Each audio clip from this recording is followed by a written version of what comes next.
Okay, this next demonstration that I want to share with you is showing you how to get a wax square, flat, and straight, and do all of your marks centered and in the middle if you're doing something symmetrical, or if you're laying out a pattern.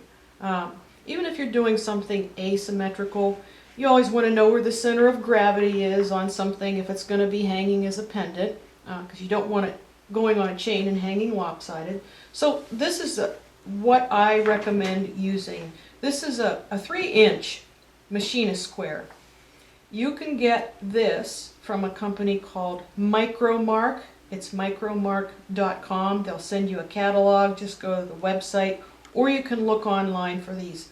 The other place that you can get these is through any woodworking shop. They should have the 3-inch machinist square. And just to show you, yes, it is 3 inches. And the reason I like the small size is because our work is so small. I like to have something that I can handle very quickly. So here's an example that I already did. I cut a blank for a ring, and what I like to do is make sure that that 90-degree angle is absolutely perfect, okay? Because this was going to be an engagement ring. The major stone goes in the center, and then the other diamonds go down the side, but I had to know where the center of the ring was on the top, and I also mark it on the bottom.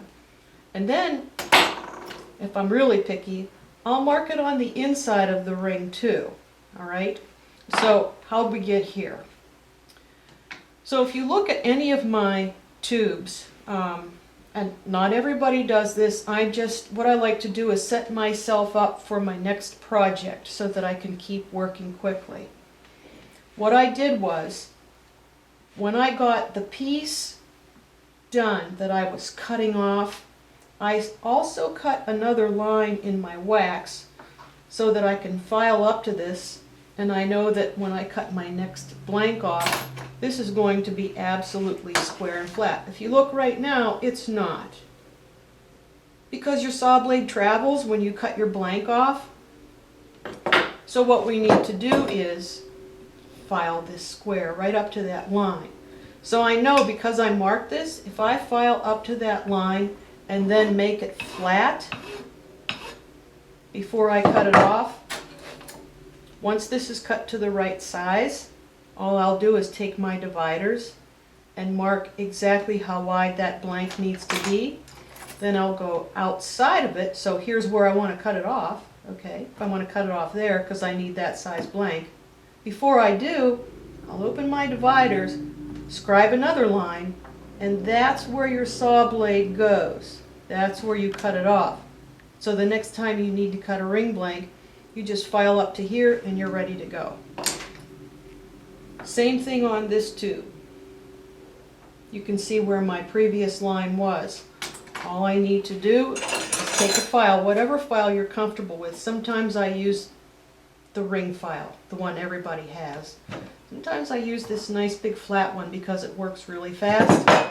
Sometimes I'll take my flex shaft and I'll just go up to that line the whole way around.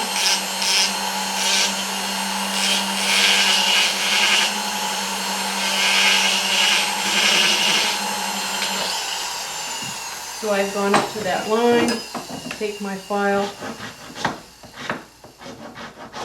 go the whole way around, make it perfectly flat. Now I know there's a lot of tools and fancy gadgets out there that you can use to do this really fast. I like to work with my hands. I like to file these off. See, it's nice and flat now. Ready for the next time. Same thing with the square wax. If I want to cut this off and make sure it's square and flat, let's see.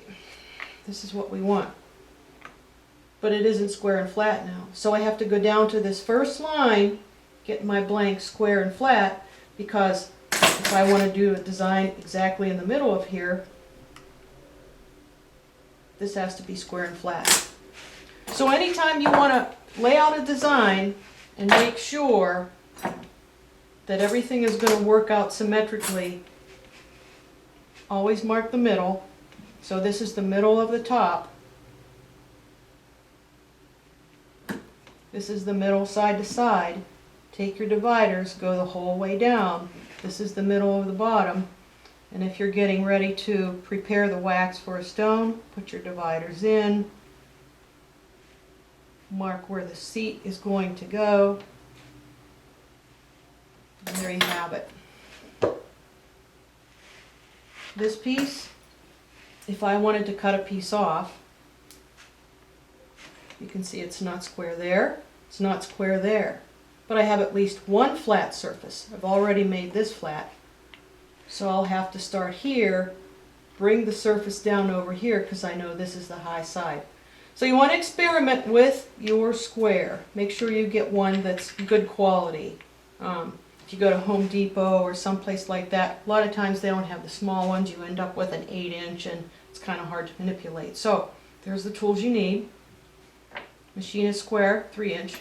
Large dividers, small dividers, and it helps to have a millimeter gauge if you want to figure out how big you need your blank for your design.